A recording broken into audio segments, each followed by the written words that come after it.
Sriwijaya FC kembali melakoni laga uji coba menghadapi tim lokal Sumsel Petropali FC di lapangan baseball Kompleks Olahraga Jakabaring Palembang. Tim asuhan Budiarjo Talib tampil mendominasi permainan dengan mencetak 6 gol, 2 gol lewat Beto Gonçalves dan masing-masing 1 gol dari Amrizal, Agi Pratama, Alvin dan Sandrian. Mencetak 6 gol ke gawang lawan, pelatih Sriwijaya FC Budiarjo Talib puas dengan penampilan timnya.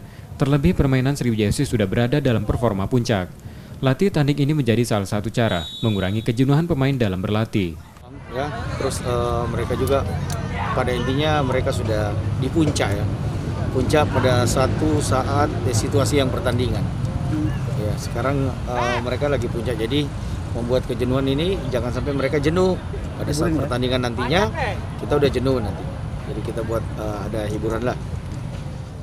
Masih belum adanya kepastian kapan kompetisi bergulir, pasukan Sriwijaya FC akan kembali diliburkan mulai awal pekan ini. Nur Muhammad, Kompas TV, Palembang.